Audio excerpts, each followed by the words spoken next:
Hello, Jason. It's Tuesday, February 4th, and let me start off by saying yes! It looks like I win all the footballs. Now, I found the results of our randomized Super Bowl challenge to be quite interesting, mostly because they were actually quite random. In fact, they were so perfectly random that we came out at approximately 50% each. I mean, you got more selections correct, but I got more lines. I guess what I'm getting at is the fact that it wasn't necessarily a full-on victory for me. You got more correct. And I may have been persuaded to this conclusion by your epic sad face. So why don't we call it a draw between you and I and say that it was a victory overall for the laws of probability. As well, in response to your video, I want to congratulate two groups of people. Firstly, the newly married couple who I don't know at all, but still, I send them best wishes. And secondly, I want to congratulate you on having one of your best Fridays in a while. But this begs the obvious question, why was your Friday so good? And why am I so suspicious of this? In the spirit of Detective Hercule Poirot, who I'll get to in a minute, j'accuse. Now, I have no evidence to substantiate this claim, but I suspect that there's a lady friend involved. Of course, I won't press you for details if you don't want to offer them, but you did bring it up. I'll leave you to ponder that while I mention that I just finished reading Murder on the Orient Express by Agatha Christie. I have a few things to talk about with this book, but first let me tell you what it's about. It's a mystery novel in a series that centers on the character Hercule Poirot. Hercule Poirot. Okay, so I can't say his name very well, but you get the idea. In this particular installment of the series, the detective is headed back to London from Istanbul aboard the train the Orient Express. In the process, he inadvertently becomes involved in the investigation of a murder that takes place in the car next to him.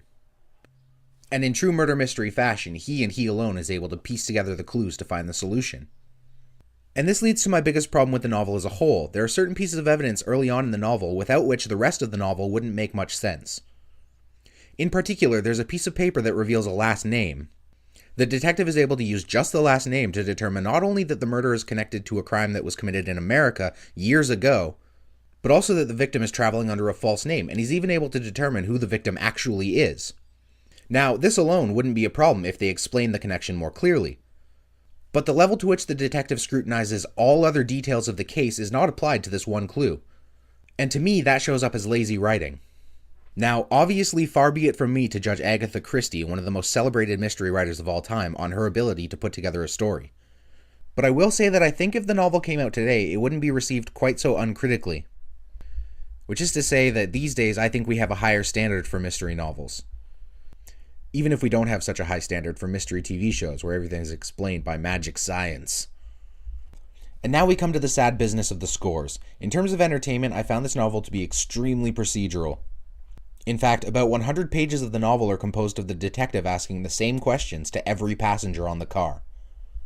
I will say that once we have all the information at hand, it becomes a lot more interesting because you're able to formulate your own theories about what's been going on. But the vast majority of the novel is just legwork. So in terms of entertainment, I'm going to give it a 2 out of 5. Now, for literary value, I was originally going to give it a 2 as well. But then I reconsidered because all of the elements of the novel that I consider to be tired cliches would have been on the forefront of the mystery novel when Agatha Christie was writing. In fact, a lot of the cliches get their start with her. And so rather than giving it a 2 out of 5 for literary value, I reconsidered and gave it a 3. Having finished Murder on the Orient Express, I moved on to 1982 by Jian Ghomeshi, which is my biography for February. For anyone who doesn't know, Jian Ghomeshi is the host of the Q Show on CBC Radio here in Canada. And I find him to be an excellent role model for young Canadians who want to get involved in broadcasting. What's more, this biography centers around the year 1982 and Jian Ghomeshi's young obsession with David Bowie. Factoid alert! Technically speaking, the first concert I ever went to was a David Bowie concert during his Glass Spider tour.